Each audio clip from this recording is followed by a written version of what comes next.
അടുത്ത ഒരു യാത്രയിലാണ് ഈ പ്രാവശ്യം പോണത് ഖത്തറിലോട്ടാണ്. തിരുവനന്തപുരം എയർപോർട്ടിനടുത്ത് ഒരുപാട് പുതിയ കടകൾ വന്നിട്ടുണ്ട്.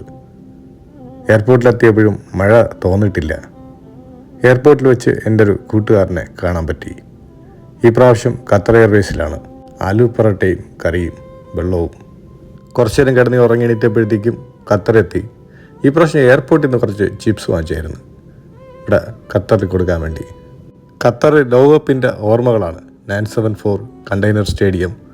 ഞാൻ 2010 ആദ്യമായിട്ട് ഖത്തറിൽ വന്നത്.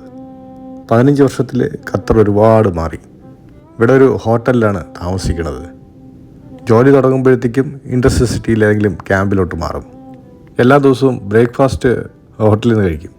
മിക്കവാറും ഒരു ഓംലെറ്റും കുറച്ച് ചിക്കനും പിന്നെ എന്തെങ്കിലും നാടനും.